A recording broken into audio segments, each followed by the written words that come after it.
We are the Gujarat Technological University. Since its inception over a decade ago, GTU has been empowering young and curating minds to realize their true potential. Over 4 lakh inspired students are enrolled with one of the premier academic universities in India. With more than 450 affiliated colleges in its fold operating across 5 zones of the state, GTU, the International Innovative University, your place to move forward.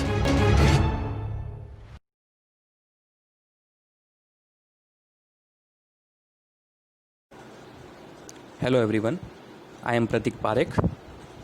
आज हम unit number 8 soil investigation and exploration में part 2 के topics के बारे में बात करेंगे। Part 1 में हमें जो 4 टॉपिक्स है वो कंप्लीट किए थे।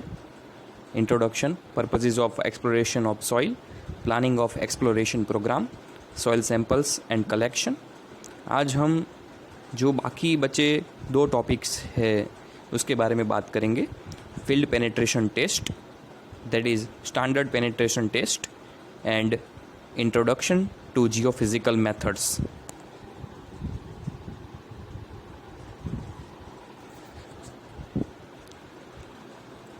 Field penetration test, that is SPT, जिसे हम स्टैंडर्ड पेनिट्रेशन टेस्ट कहते हैं। आईएस कोड 2131 1981 में उसकी प्रोसीजर डिस्क्राइब की गई है। It is useful for determining the following soil properties. ये जो 3 प्रॉपर्टीज़ दी गई है वो 3 प्रॉपर्टीज़ को फाइंड आउट करने के लिए और उसके रिलेटेड जितनी भी प्रॉपर्टीज़ है वो भी हम कैलकुलेट करने के लिए एसपीटी का यूज़ कर सकते हैं। रिलेटिव डेंसिटी ऑफ कोहेजनलेस सॉइल, यानी कि सैंडी ग्रेवली सॉइल है उसकी हम रिलेटिव डेंसिटी फाइंड आउट कर सकते हैं। और angle of shearing resistance phi, वो भी हम कैलकुलेट कर सकते हैं सैंडी सॉइल ग्रेवली सॉइल की। Unconfined compressive strength of cohesive soil, यानी कि यूसीएस वैल्यू जो है वो हम क्ले की फाइंड आउट कर सकते हैं इस टेस्ट से। This test is most commonly used in situ test for cohesionless soil which can not be easily sampled. ये जो एसपीटी टेस्ट है वो फील्ड में किया जाता है और वो जनरली सैंडी सॉइल या फिर ग्रेवली सॉइल के लिए यूज़फुल है। और इस टेस्ट से हम सॉइल सैंपल कलेक्ट कर सकते हैं। This test is performed in clean hole of 100 mm to 150 mm in diameter. इस टेस्ट के लिए हमें एक ग्राउंड में 100 mm से 150 mm के बीच में एक हॉल करना होता है। ए केसिंग और drilling mud is used to support the sides of the hole. हम जो भी ड्रिल हॉल करेंगे उसको सपोर्ट करने के लिए, सॉइल को सपोर्ट करने के लिए हम केसिंग भी उतार सकते हैं ग्राउंड में, और बेंटोनाइट स्लरी भी यूज़ कर सकते हैं ताकि सॉइल जो है वो स्टेबल रह सके। Standard split spoon sampler is used in this test. हमने पिछले पार्ट 1 प्रेजेंटेशन में टाइप्स ऑफ सैम्पलर के बारे में भी बात की थी। उसमें एक स्टैंडर्ड स्प्लिट स्पून सैम्पलर भी था। तो इस सैम्पलर का हम यूज़ इस टेस्ट में सॉइल सैंपल कलेक्ट करने के लिए करेंगे। Test shall be made at every change in stratum or at intervals not more than 1.67 meter, whichever is less.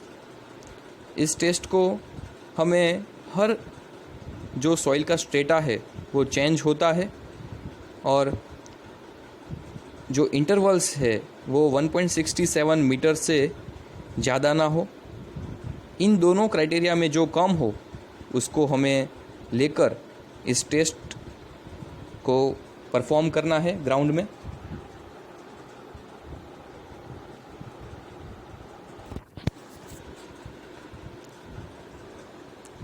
apparatus of standard penetration test,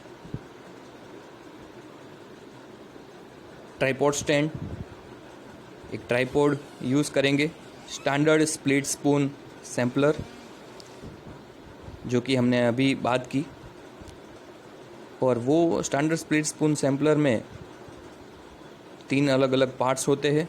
number 1 driving सो, वो 75 mm long होता है। Steel tube एक 450 mm long होती है, और वो tube जो है वो 2 पार्ट्स में डिवाइड होती है। उसकी इनर डायमीटर 38 mm है और आउटर डायमीटर 50 mm है। Coupling at the top of the tube about 150 mm long. इस ट्यूब या फिर इस सैम्पलर के आगे कपलिंग प्रोवाइड की गई होती है। एक गाइड पाइप भी रखी होती है, ड्रिल रोड और ड्रॉप हैमर जो कि डोनट हैमर है। उसका वेट है 63.5 kg। लेफ्ट हैंड फिगर में स्टैंडर्ड स्प्लिट स्पून सैम्पलर है, और राइट हैंड साइड में एक फिगर दी गई है जो कि एसपीटी की अरेंजमेंट है। 3-4 लेबर होते हैं जो कि एक मनीला रोप को खींचते हैं, और वो मनीला रोप जो है वो डोनट हैमर के साथ कनेक्ट होता है। डोनट हैमर 63.5 kg की होती है, और वो हैमर कंटिन्यूसली 30 इंच यानी कि अप्रॉक्सीमेटली 760 mm का फ्री फॉल करके स्टैंडर्ड स्प्लिट स्पून सैम्पलर को ग्राउंड में पेनिट्रेट करता है, और वो सैम्पलर धीरे धीरे ग्राउंड में जाकर सॉइल सैंपल को अपने हाउस में कलेक्ट करता है।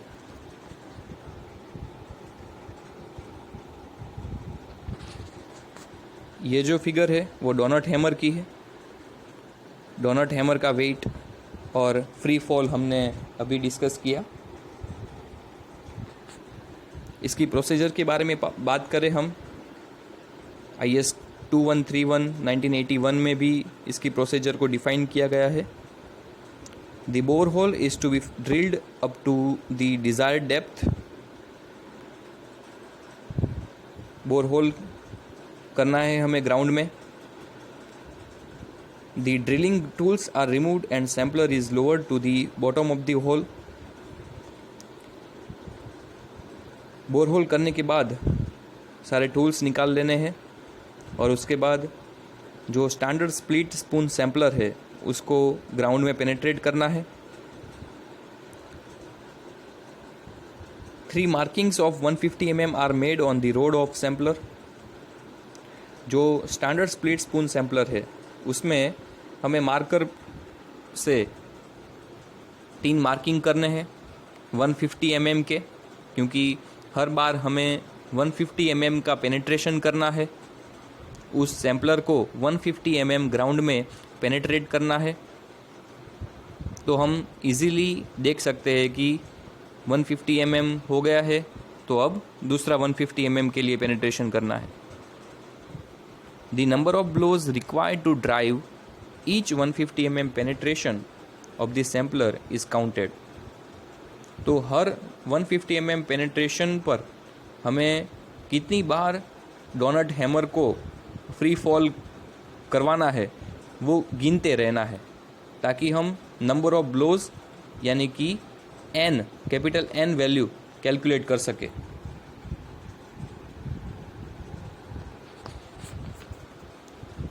The number of blows recorded for the first 150 mm is disregarded. जो फर्स्ट 150 mm हम सैम्पलर का पेनिट्रेशन करते हैं उसको हमें गिनना नहीं है. The number of blows recorded for the last two 150 mm penetration are added to give the standard penetration number. Standard penetration number किसको बोलते हैं? कैपिटल N वैल्यू, जो हम 150 mm का पेनिट्रेशन करते हैं हर बार 3 बार करना है हमें, तो फर्स्ट 150 mm कंसीडर नहीं करना है, और जो लास्ट दो 150 mm बचते हैं यानी कि 300 mm पेनिट्रेशन के लिए हमें कितनी बार डोनट हैमर को उस सैम्पलर पर फ्री फॉल करवाना है उसको हमें कैलकुलेट करना है. उसको हम बोलेंगे स्टैंडर्ड पेनिट्रेशन नंबर.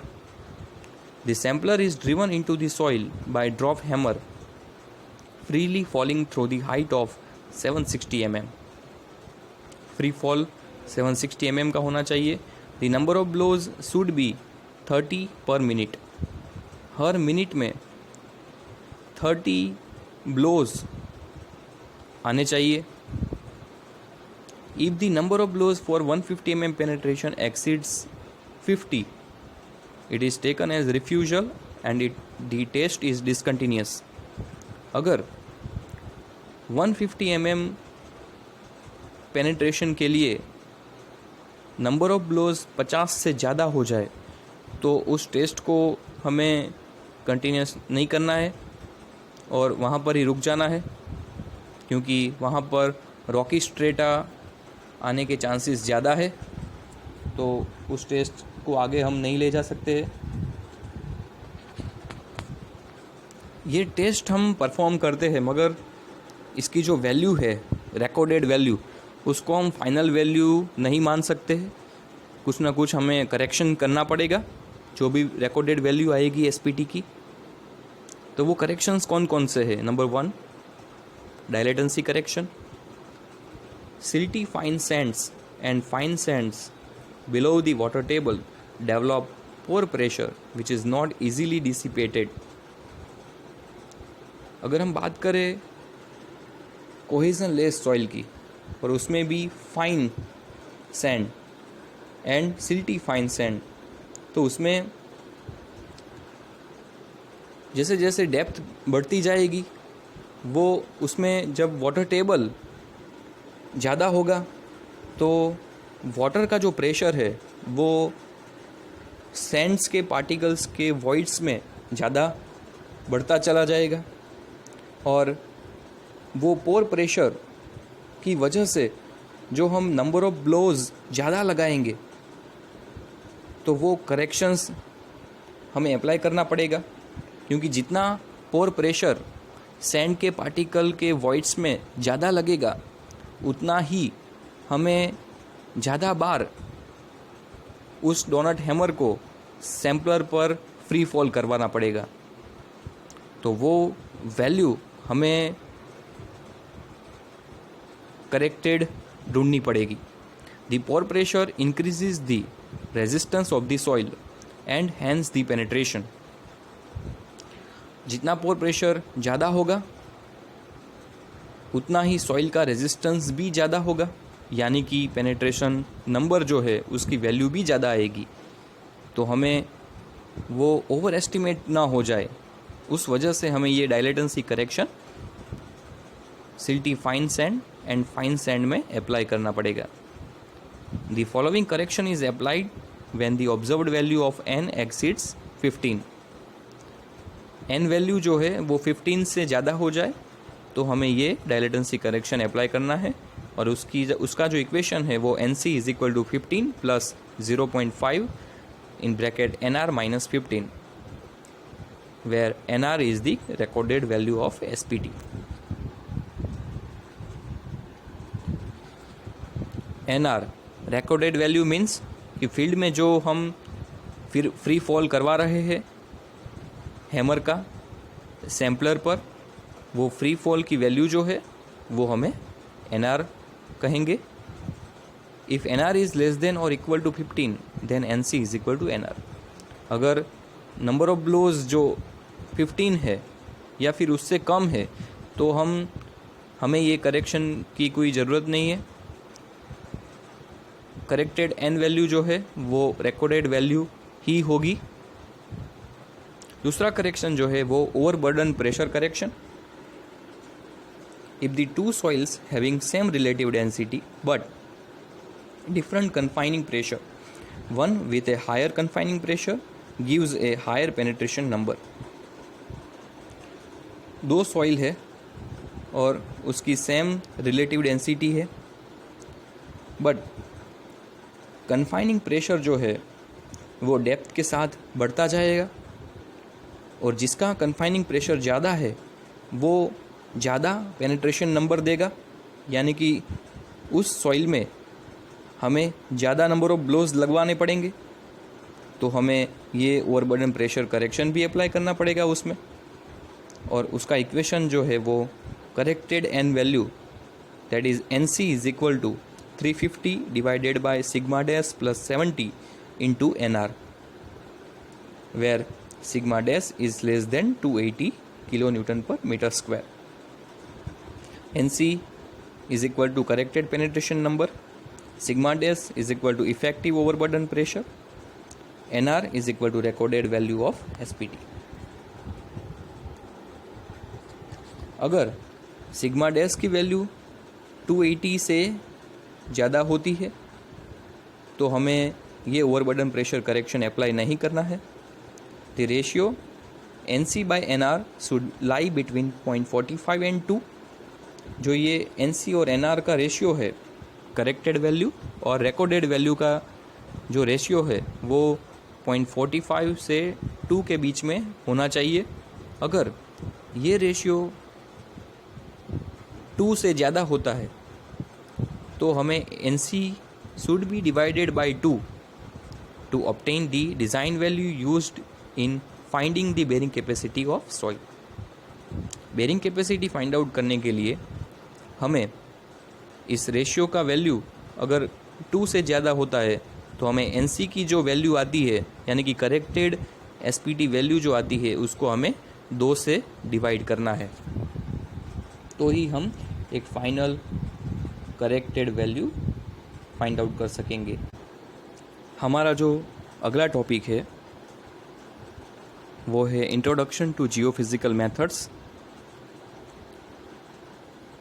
इस टॉपिक में हम जियोफिज़िकल मेथड्स की रिक्वायरमेंट, एप्लीकेशंस, एडवांटेजेस, डिसएडवांटेजेस और कौन कौन सी टेक्निक है जिससे हम सॉइल एक्सप्लोरेशन में यूज़ कर सकते हैं, उसके बारे में डिस्कशन करेंगे। Geophysical method is an indirect method of subsoil exploration. ये जो मेथड है वो इनडायरेक्ट मेथड है, यानी कि हमें डायरेक्टली सॉइल सैंपल के बारे में पता नहीं चलेगा, हमें इंस्ट्रूमेंट की मदद लेनी पड़ेगी, इक्वेशन की मदद लेनी पड़ेगी, और हम स्ट्रेटिफिकेशन या फिर सॉइल प्रॉपर्टीज़ के बारे में जान सकते हैं। ये जो मेथड है वो हमें उसमें सरफेस पर इन्वेस्टिगेशन के लिए इंस्ट्रूमेंट रखने हैं, measuring certain physical properties, interpret the subsoil properties.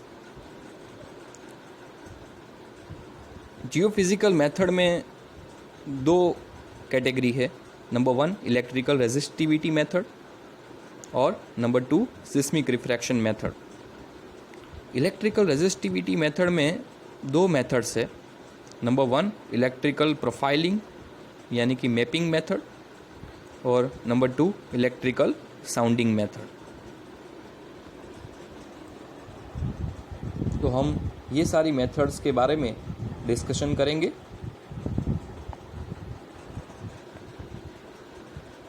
Electrical resistivity method is based on the electrical properties of soil and the seismic refraction method is based on the elastic properties which is widely used. Electrical resistivity method जो है वो soil की electrical properties के ऊपर depend करती है, और seismic refraction method जो है वो सॉइल की इलास्टिक प्रॉपर्टीज़ पर डिपेंड करती है।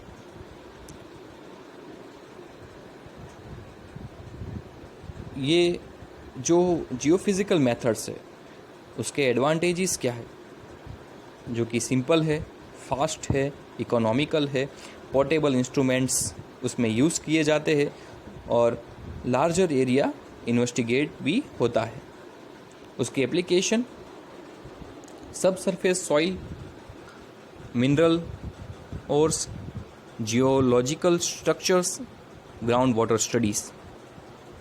तो कि सब सरफेस में जो सॉइल है उसका इन्वेस्टिगेशन होता है, स्ट्रेटिफिकेशन के बारे में जान सकते हैं, जो भी ग्राउंड के नीचे मिनरल्स अवेलेबल है उसके बारे में हम जान सकते हैं, जो भी जियोलॉजिकल स्ट्रक्चर्स है उसके बारे में भी हम जान सकते हैं।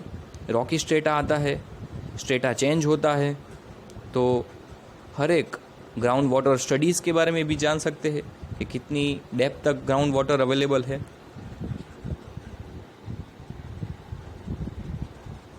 और ये जियोफिज़िकल मेथड्स है, यानी कि जियोफिज़िकल सॉइल मैकेनिक्स में हमें फिज़िक्स के रूल्स एंड रेगुलेशन को यूज़ करना है और उससे हमें सॉइल और रॉक के बारे में बहुत कुछ जानकारी मिल सकती है।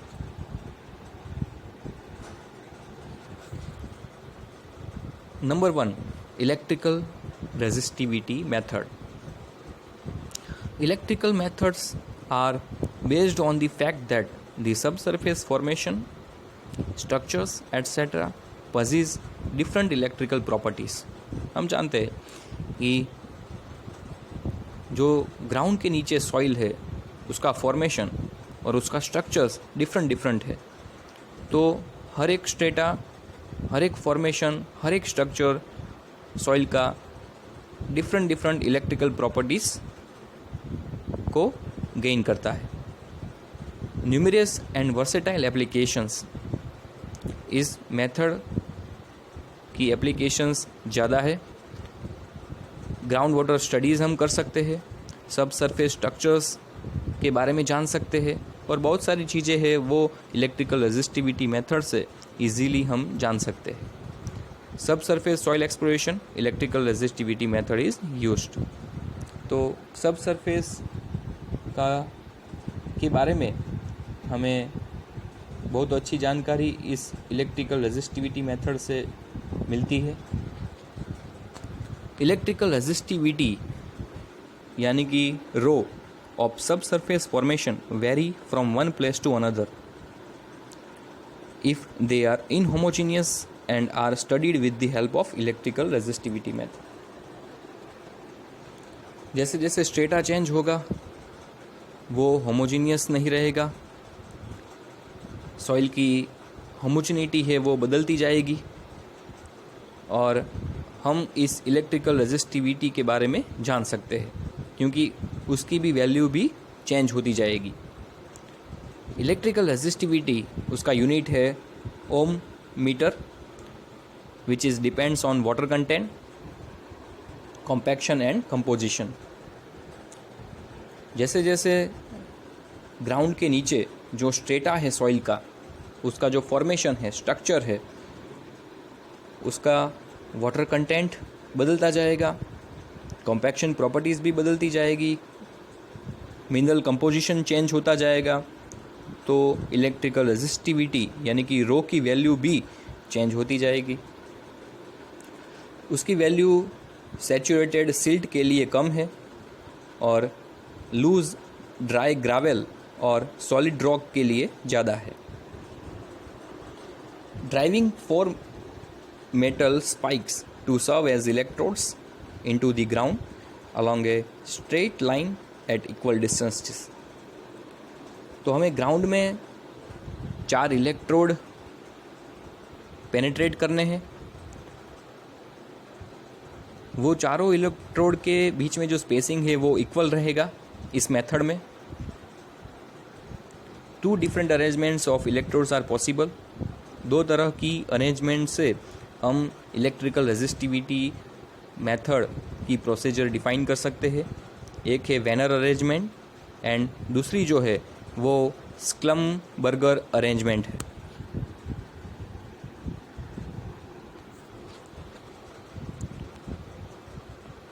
Application of electrical resistivity method.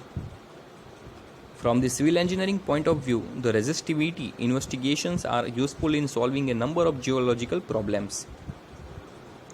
Foundation studies, location of suitable building material और ग्राउंड वाटर स्टडीज़।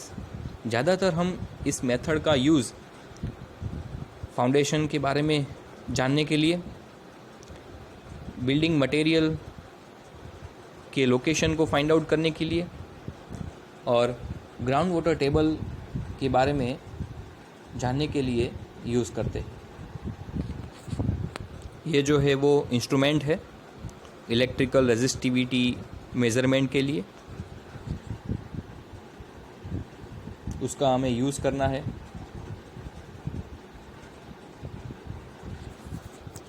इसके एडवांटेजेस एंड डिसएडवांटेजेस। एडवांटेजेस में देखें हम तो number 1, it is a very rapid and economical method. बहुत ही फास्ट मेथड है और कॉस्ट भी कम है मेज़रमेंट के लिए। It is good up to 30 metre depth. 30 metre तक हम सब सरफेस सॉइल इन्वेस्टिगेशन कर सकते हैं। The instrumentation of this method is very simple. बहुत ही सिंपल है इसका इंस्ट्रूमेंटेशन करना। It is a non destructive method. कहीं पे भी हमें एक्सप्लोजिव मटेरियल की यूज़ करने की ज़रूरत नहीं है। ये मेथड टोटली नॉन डिस्ट्रक्टिव है। Disadvantages, it can only detect absolutely different strata like rock and water. अगर हम ग्राउंड के नीचे जा रहे हैं तो वहाँ पर रॉक आता है और उसके बाद में वाटर आता है, तो हम इजीली डिटेक्ट कर सकते हैं। अगर होमोजेनिटी रहेगी ग्राउंड में, स्ट्रेटा सिमिलर रहेगा, तो हमें जो इन्वेस्टिगेशन करना है इस मेथड से वो अच्छी तरह से नहीं कर पाएंगे। It provides no information about the sample. Soil sample के बारे में हमें इंफॉर्मेशन नहीं मिलेगी इस मेथड में। Cultural problems cause interference, that is power lines, pipelines, buried casings, fences. तो ये सारी चीज़ें अगर बीच में आती है तो वो प्रॉब्लमेटिक रहता है, हमें अच्छी तरह से जानकारी नहीं मिलेगी सॉइल के स्ट्रेटा के बारे में। नेक्स्ट जो कैटेगरी है इस इलेक्ट्रिकल रेजिस्टिविटी मेथड में, वो है 2 मेथड। एक है इलेक्ट्रिकल प्रोफाइलिंग मेथड और दूसरी है इलेक्ट्रिकल साउंडिंग मेथड। तो उसमें हम फर्स्ट मेथड के बारे में डिस्कशन करेंगे, इलेक्ट्रिकल प्रोफाइलिंग यानी कि mapping method. It is also known as lateral electrical investigation, यानी कि हमें जो इन्वेस्टिगेशन करना है वो लेटरल डायरेक्शन में करना है। हॉरिजॉन्टल स्ट्रेटा जो है उसके बारे में ज़्यादा जानकारी हम पा सकते हैं इस मेथड की बदौलत। In this process the electrode array placed at equal spacing. Electrode को हमें ग्राउंड में पेनेट्रेट करना है और सभी इलेक्ट्रोड के बीच में इक्वल स्पेसिंग रखना है। Is moved from place to place. उसको हमें आगे हॉरिजॉन्टल स्ट्रेटा के बारे में लेटरल डायरेक्शन में ज़्यादा इन्वेस्टिगेशन करने के लिए उसको चेंज करते रहना है। As a whole along the chosen traverse and the rho value at each of this stations is determined. एक पर्टिकुलर हॉरिजॉन्टल स्ट्रेटा को इन्वेस्टिगेट करने के बाद वो सारे इलेक्ट्रोड्स को हमें हॉरिजॉन्टल यानी कि लेटरल डायरेक्शन में आगे ले जाना है और वहाँ पर भी हमें इन्वेस्टिगेशन करना है। The changes in rho indicates lateral variations in the subsurface corresponding to a certain depth. तो इलेक्ट्रिकल रेजिस्टिविटी की जो वैल्यू है वो लेटरल डायरेक्शन में जो वेरिएशंस आ रहे हैं सब सरफेस सॉइल स्ट्रेटा के बारे में, तो वो हम कैलकुलेट कर सकते हैं और कुछ हद तक यानी कि कुछ डेप्थ तक वो हम कैलकुलेट कर सकते हैं और सॉइल स्ट्रेटा के बारे में जान सकते हैं. Useful in detecting only vertical or steeply inclined structures such as vertical beds, folds and dikes, because only then the measured value rho differ from place to place. ये जो मेथड है वो वर्टिकल और इंक्लाइन स्ट्रक्चर्स में ज़्यादातर use होती है और रो की वैल्यू जो है वो प्लेस टू प्लेस चेंज होती जाती है. If bed is horizontal rho almost same. अगर जो सॉइल स्ट्रेटा के बारे में हमें जानना है और वो हॉरिजॉन्टल डायरेक्शन में सिमिलर ही है तो रो की वैल्यू भी सिमिलर रहेगी. Depth wise variation can not be known. It is widely use to explore the site investigation for sand and gravel. Sand and gravel के बारे में हमें जानकारी अगर चाहिए तो ये मेथड हमारे लिए बहुत ही यूज़फुल है.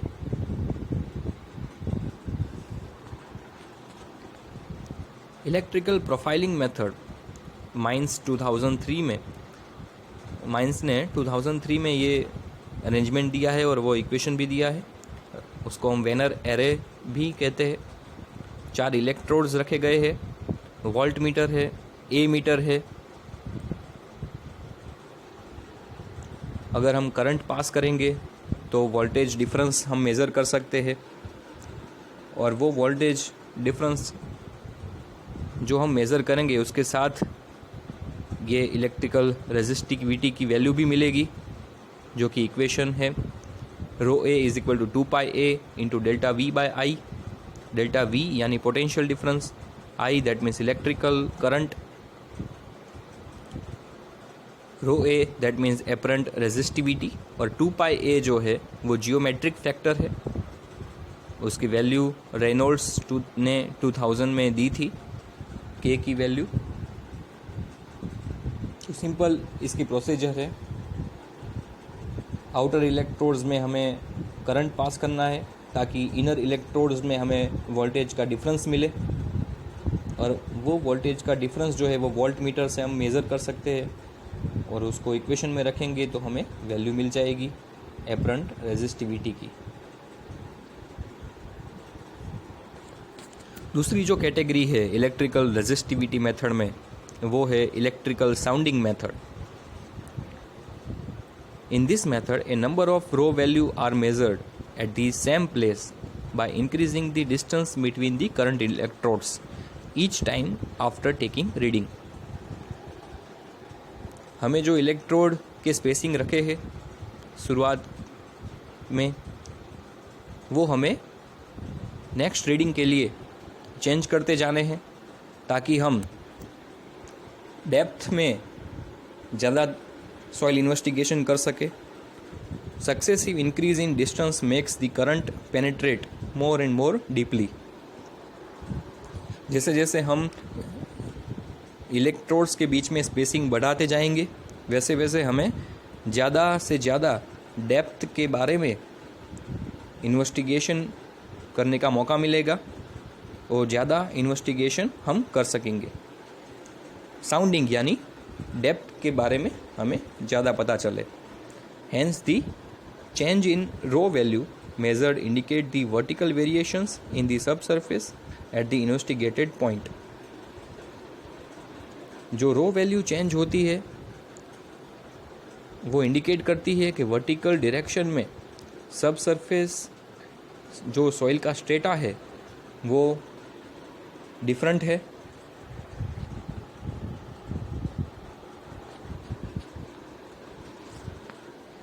ये स्क्लमबर्गर एरे ने एक इक्वेशन दिया है.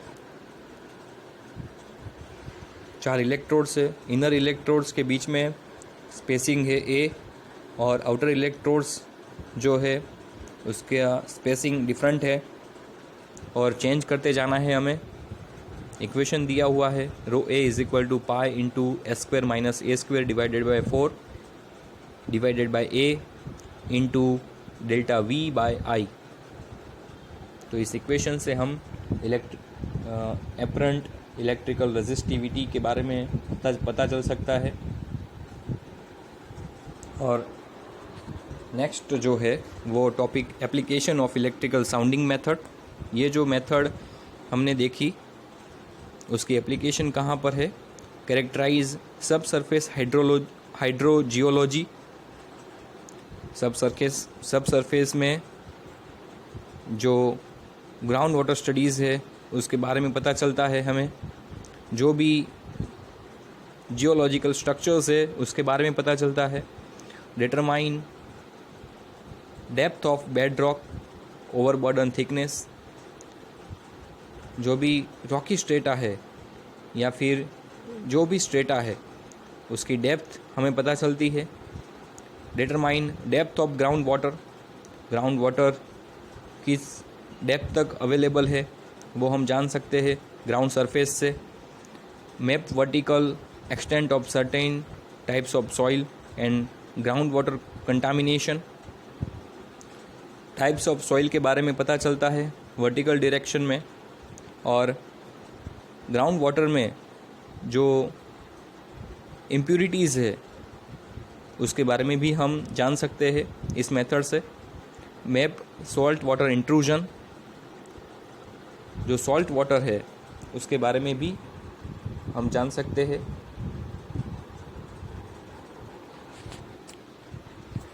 नेक्स्ट जो लास्ट मेथड है जियोफिज़िकल मेथड्स में वो है सिस्मिक रिफ्रैक्शन मेथड। कैरेक्टराइज सब surface soil and rock formations where different elastic properties. Seismic waves have different velocities in different types of soil or rock. Waves refract at boundaries. Seismic refraction method.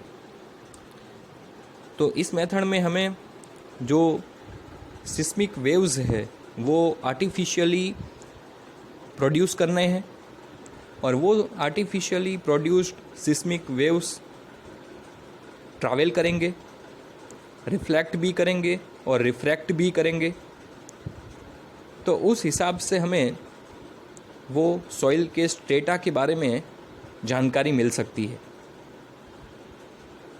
और rock formations के बारे में भी जानकारी मिल सकती है। बहुत ही इम्पोर्टेंट मेथड है ये और वाइडली यूज़ भी होती है। Artificial waves produced either by detonation of explosives or mechanical blow with a heavy hammer at ground surface or at the shallow depth within a hole. तो इस मेथड में artificial waves produce करने हैं और वो कैसे करेंगे? एक्सप्लोसिव्स की मदद से या फिर एक बड़ी सी हैमर ब्लो से हमें ग्राउंड के अंदर सिस्मिक वेव्स प्रोड्यूस करने हैं। वो रिफ्लेक्ट करेंगे, रिफ्रैक्ट भी करेंगे और जितनी डेप्थ तक वो ट्रैवल कर रहे हैं उस डेप्थ का हम सॉइल इन्वेस्टिगेशन कर सकते हैं। Assumes that soil gets denser with depth and hence velocity of seismic waves increase with depth. Seismic refraction method जो है वो एज्यूम करती है या हमें इस पॉइंट को प्रिंसिपल भी बोल सकते हैं इस मेथड का कि जैसे जैसे डेप्थ बदलती जाएंगी वो सॉइल जो है वो डेंसर होती जाएगी, उसकी जो रिलेटिव डेंसिटी है वो बढ़ती जाएगी और जो सिस्मिक वेव्स ग्राउंड में ट्रैवल करेंगे उसकी वेलोसिटी भी इस डेप्थ के साथ बढ़ती चली जाएगी। ऐसा हमें एजम्पशन लेना है। Geophones fix at suitable intervals on the ground. एक जियोफोन जो है वो इंस्ट्रूमेंट है, उसको हमें ग्राउंड में पेनिट्रेट करना है। ऐसे बहुत सारे जियोफोन ग्राउंड पे लगे होते हैं ताकि हम सिस्मिक वेव्स जो ग्राउंड में ट्रैवल करते हैं उसको हम पिक कर सके सरफेस पे। सिस्मिक वेव्स वो 3 तरह के होते हैं, compressive waves, shear waves and surface waves. Compressive waves are recorded. Geophone की मदद से हमें कॉम्प्रेसिव वेव्स के बारे में पता चलेगा। This waves are classified as direct, reflected and refracted waves. कुछ वेव्स ऐसे होते हैं जो डायरेक्टली सरफेस पे ट्रैवल करते हैं हॉरिजॉन्टल डायरेक्शन में। कुछ वेव्स ऐसे होते हैं जो रिफ्लेक्ट होते हैं, और बाकी जो बचे वेव्स है वो रिफ्रैक्ट भी होते हैं। The reflected and refracted waves undergoes a change in direction when they encounter a boundary separating media of different seismic velocities। अलग अलग स्ट्रेटा आएंगे जो कि सेपरेटिंग मीडिया है, उससे जो वेव्स है वो रिफ्लेक्ट भी होंगे और रिफ्रैक्ट भी होंगे, और वो डिफरेंट सिस्मिक वेलोसिटीज़ के साथ रिफ्लेक्ट और रिफ्रैक्ट होंगे और ग्राउंड पे जियोफोन पे रिसीव होंगे। This method is more suited to the shallow explorations for civil engineering purpose. ये जो मेथड है वो सैलो डेप्थ के लिए, सॉइल इन्वेस्टिगेशन करने के लिए यूज़ होती है।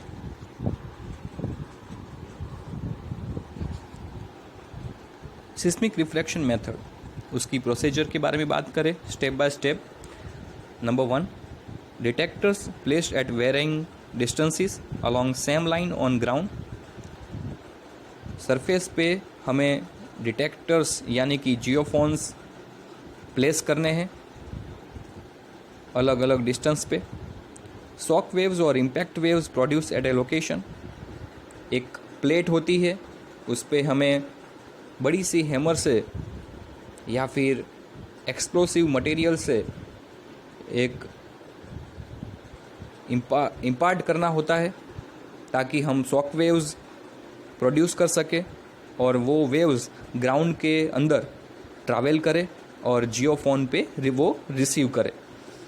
Refracts at interfaces and reaches surface depending on velocity in each layer. Ground के नीचे अलग अलग लेयर होंगे सॉइल के, उसका स्ट्रेटा डिफरेंट होगा, तो वो अलग अलग वेलोसिटी से ट्रैवल करेंगे। कुछ रिफ्लेक्ट होंगे, कुछ रिफ्रैक्ट होंगे, और जियोफोन्स जो है वो रिकॉर्ड करेंगे the first vibration of shock waves and arrival time. वो डिस्टेंस और टाइम दोनों का मेज़रमेंट करेगा और कर्व भी प्लॉट करेगा। Converts it into electrical signal and transmit to recording unit. एक रिकॉर्डिंग यूनिट होता है, वहाँ पर ये जियोफोन जो है उसका जो भी सिस्मिक वेव्स रिसीव होगा उसको हम कन्वर्ट करेंगे इलेक्ट्रिकल सिग्नल में, और उसके बाद हम सॉइल के स्ट्रक्चर और फॉर्मेशन के बारे में जानकारी ले सकते हैं।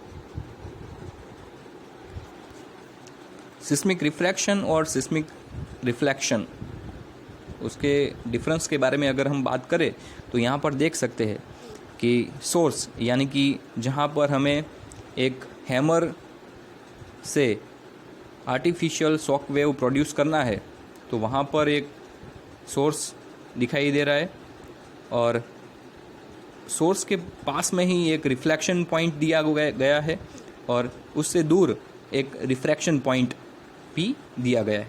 सिस्मिक रिफ्रैक्शन किसे कहते हैं? The signal returns to the surface by refraction at subsurface interfaces and is recorded at distances much greater than the depth of investigation. Refraction यानी कि जो सिस्मिक वेव्स ज़्यादा डेप्थ तक ट्रैवल करेगा और पर्टिकुलर स्ट्रेटा में ज़्यादातर रहेगा, और उसके बाद वो ज़्यादा डेप्थ के बारे में इंफॉर्मेशन देगा, और बहुत ही दूर सोर्स से वो पॉइंट पे रिसीव भी होगा, तो उसको हम सिस्मिक रिफ्रैक्शन कहेंगे। सिस्मिक रिफ्लेक्शन के बारे में अगर हम बात करें तो the seismic signal is reflected back to the surface at layer interfaces and is recorded at distances less than the depth of investigation. जो इन्वेस्टिगेशन की डेप्थ है उससे कम पॉइंट पे ग्राउंड सरफेस पे वो वेव्स जो है वो रिसीव हो जाएंगे, तो वो हॉरिजॉन्टल स्ट्रेटा के बारे में बहुत ज़्यादा जानकारी नहीं दे सकता है। इसलिए हमें सिस्मिक रिफ्रैक्शन मेथड का यूज़ करना है और हम ज़्यादा से ज़्यादा डेप्थ में इन्वेस्टिगेशन कर सके।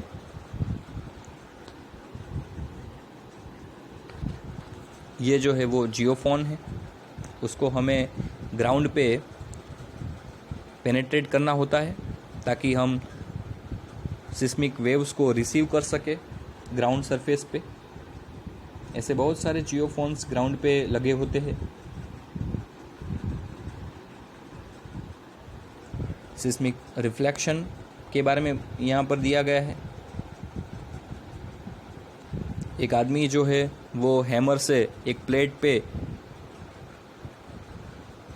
ब्लो लगा रहा है ताकि सिस्मिक वेव्स जो है वो ट्रांसमिट हो ग्राउंड में और जियोफोन में वो रिसीव हो।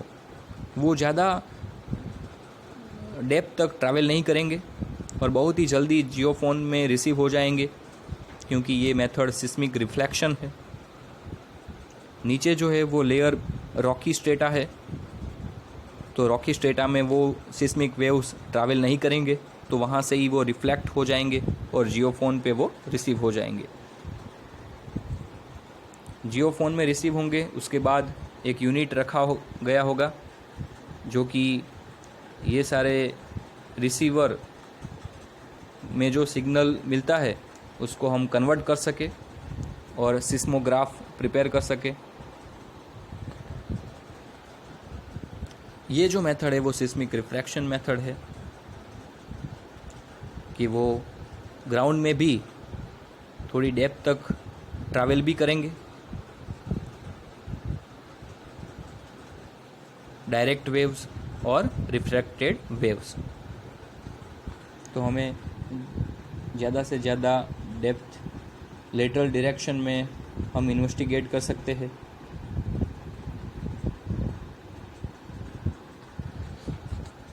Applications of seismic refraction method: depth and characterization of the bedrock surfaces. Depth के बारे में पता चलता है, जो भी रॉकी स्ट्रेटा आ जाता है अगर बीच में तो उसके बारे में भी हम जान सकते हैं। Buried channel location, depth of the water table, depth and continuity of the stratigraphy interfaces, mapping of folds and other structural features. ये सारी जानकारी हम सिस्मिक रिफ्रैक्शन मेथड से जान सकते हैं। Advantages: complete picture of stratification of layer up to 10 metre depth. 10 metre तक हमें कंप्लीट स्ट्रेटिफिकेशन के बारे में पता चल जाता है, कौन कौन से स्ट्रेटा अवेलेबल है ग्राउंड के नीचे, कौन कौन से लेयर है, रॉकी स्ट्रेटा कितनी डेप्थ तक मिलता है। तो 10 मीटर तक हम बहुत ही अच्छी तरीके से जानकारी हासिल कर सकते हैं इस सिस्मिक रिफ्रैक्शन मेथड से। Simple equipment and easy execution. Simple equipment को यूज़ करना है, इजीली हम एग्जीक्यूट कर सकते हैं। सिर्फ हैमर से हमें इम्पार्ट करना है एक प्लेट पे और सिस्मिक वेव्स प्रोड्यूस हो जाएंगे, या फिर एक्सप्लोसिव मटेरियल से हमें एक शॉक वेव्स प्रोड्यूस करने हैं। Little processing required provides seismic velocity information for estimating material properties. Ground के नीचे जो मटेरियल है उसके बारे में हम जान सकते हैं। Provides greater vertical resolution than electrical, magnetic और ग्रेविटी मेथड्स। सभी मेथड में ये सिस्मिक रिफ्रैक्शन मेथड बहुत ही अच्छी और एक्यूरेसी के साथ स्ट्रेटा के बारे में इंफॉर्मेशन देता है।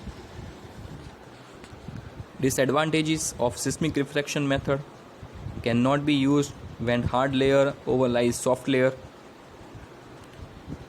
अगर हार्श डेटा ऊपर ही आ जाता है तो हम इस मेथड का यूज़ नहीं कर सकते हैं, क्योंकि सिस्मिक वेव्स आगे ट्रैवल नहीं करेंगे और सॉफ्ट लेयर में पहुंचेंगे ही नहीं। Can not be used in areas like concrete और बिट्यूमिन। अगर ग्राउंड के नीचे कंक्रीट और बिट्यूमिन का लेयर है तो भी हम इस मेथड का यूज़ नहीं कर सकते, वेव्स ट्रैवल नहीं होंगे और प्रॉब्लम होगी। Presence of buried conduits and services can not be used in frozen layers. High cost skilled labour, थोड़ा कॉस्ट इसका ज़्यादा है क्योंकि जियोफोन बहुत सारे लगाने होते हैं, सिग्नल को इंटरप्रेट करना होता है, स्किल्ड लेबर की भी रिक्वायरमेंट है।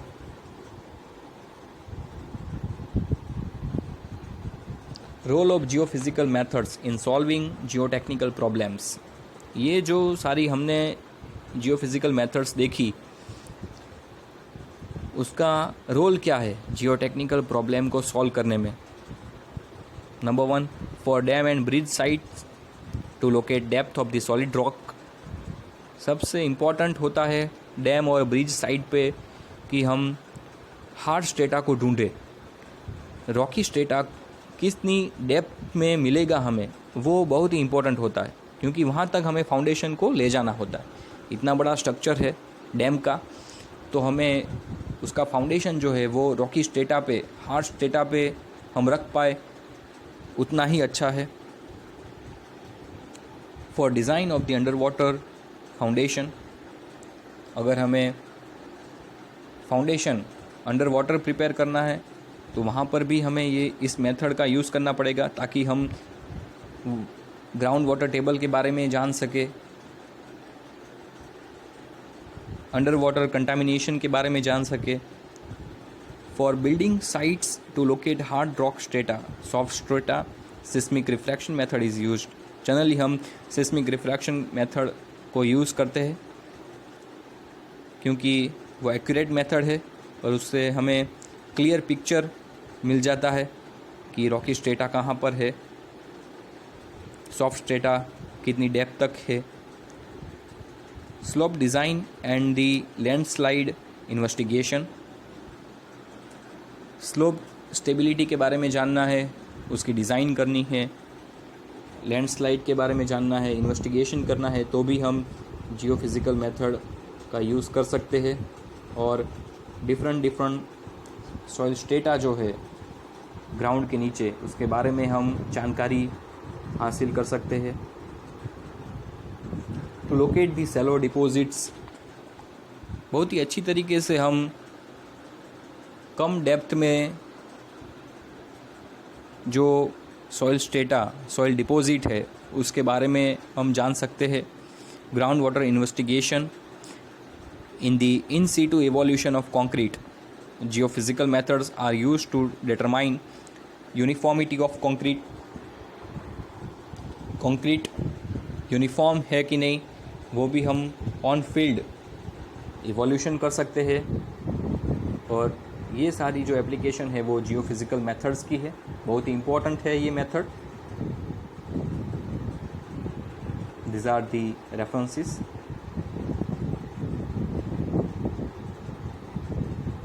Thank you for watching this video.